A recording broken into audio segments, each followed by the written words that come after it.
In today's video, let's explore the PowerPoint Strawman, one of the most important concepts there is in consulting. So why do we need this? It's natural to undergo 3 phases of thinking at the beginning of a project, and it's important to be aware of these and get them straight before jumping into project work. Now, what are these 3 phases? First, we have the description phase, second, we have the approach phase, and third, we have the Strawman phase. The description is all about understanding the client's situation and complication, that is the reason why the situation requires action, and asking specific questions to address this complication. The second phase, the approach, is about coming up with phases and work packages to answer the just asked questions.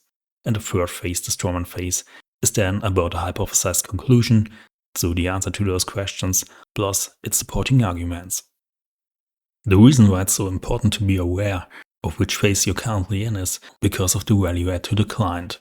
If you're only describing the situation, it's not really valuable to the client because that's what they already know. If you're in the approach phase, well, that's a bit better, and the client may say, yeah, if you do that, that may solve my problem, but it's not really what they're looking for. Eventually, they are looking for you to bring something to the table that's really valuable, thus solving their problem, and that's only what you come up with when you're in the Strawman thinking phase. You can also check against these 3 phases of thinking when writing a proposal, because really a proposal is only ready to submit when you're in the Strawman phase, so when you have a very precise idea of the deliverables that will really help the client. Now let's look at a specific example for this case study. As we just learned, the PowerPoint Strawman is a breakdown of the hypothesized conclusion supporting arguments. So here we go. Old-fashioned Retail and Sourcing GmbH needs both fresh money in the short run and additional financing in the midterm, so 0.9 million and 2.1 million. And the bank should fix these gaps, as Old-fashioned is expected to return to average industry EBITDA margin of about 12% by 2026. Now that's really in a nutshell all this case is about. It's just about these 2 bullets. And you could argue, why do we pay those consultants for, I don't know, 8 or 10 weeks of work if it's just about these 2 bullets? Well, that's because it's not so easy to come up with the conclusion right here. So next, let's go one level deeper. We will be both looking into the gap in short-term liquidity and in the gap in midterm financing. So let's start on the left-hand side. The gap in the financial status of 1.5 million can be closed by Old-fashioned Wholesale GmbH selling off their receivables through factorings so that it can pay back Old-fashioned Retail and Sourcing GmbH, note the intercompany relationship here. And the Retail and Sourcing GmbH needs an additional 0.9 million euro in fresh money to safeguard its short-term liquidity. As far as midterm financing is concerned, there's this gap of 2.1 million that needs to be closed. And it can be closed by applying a set of measures that will also bring back Old-fashioned Retail and Sourcing GmbH to average industry profitability. And specifically, we'll be looking into sales, cost, and liquidity measures. So as it turns out, to turn the approach, so phase 2 of thinking, into the conclusion of the PowerPoint Strawman, we kind of need to turn that approach inside out. Now let's go one level deeper and see what's actually in the PowerPoint Strawman. Note here that this follows an implicative structure because it ensures that your client can use their time efficiently, and thus those summary slides which are highlighted in gray up here are so important. So first, we have the chapters. The overview chapter is the first one, and then we have the deep dive chapter, so for short-term liquidity, midterm financing for the measures, and eventually for implementation guidance.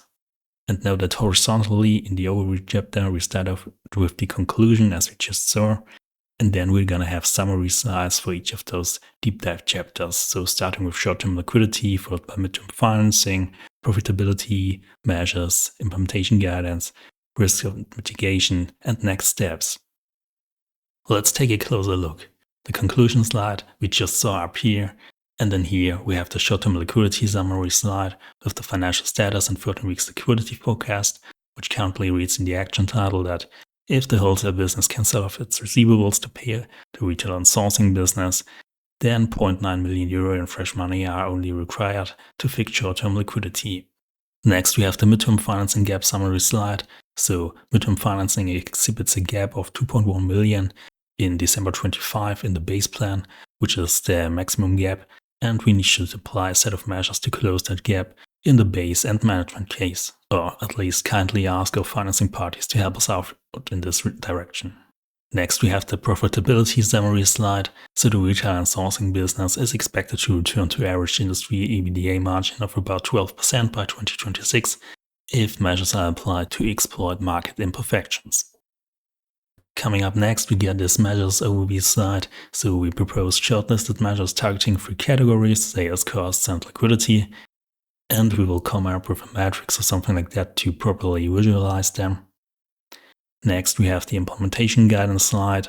So implementation of measures will be tracked each month, focusing on EBITDA and liquidity effects, following a standardized process, which you can see at the bottom of the slide. We also need to monitor key risks throughout the project and anticipate further risks in the future, which we'll do by a probability impact assessment and providing some more details, including who's responsible for tracking and mitigating those risks. And finally, we get this next step slide. So the immediate next steps to stabilize short-term liquidity and kick off implementation measures within the next week are outlined here. Now let's wrap this up. Why is it so important to work with a PowerPoint Strawman? And the reason for that is problem solving is about analysis, but we are not in academia here. So it's not about being rigorous and getting a very good grade. Even if you find out something that's completely useless, it's the other way around. That doesn't mean you shouldn't be rigorous, but you will naturally need to make a lot of more trade-offs, and eventually you're getting paid for bringing value to the table to solving problems and not for being nitty-gritty about every detail. So, well, first you need to be a bit nitty-gritty to make the client trust you, but eventually they only care for the synthesis, and communication in PowerPoint is only about synthesis in the end.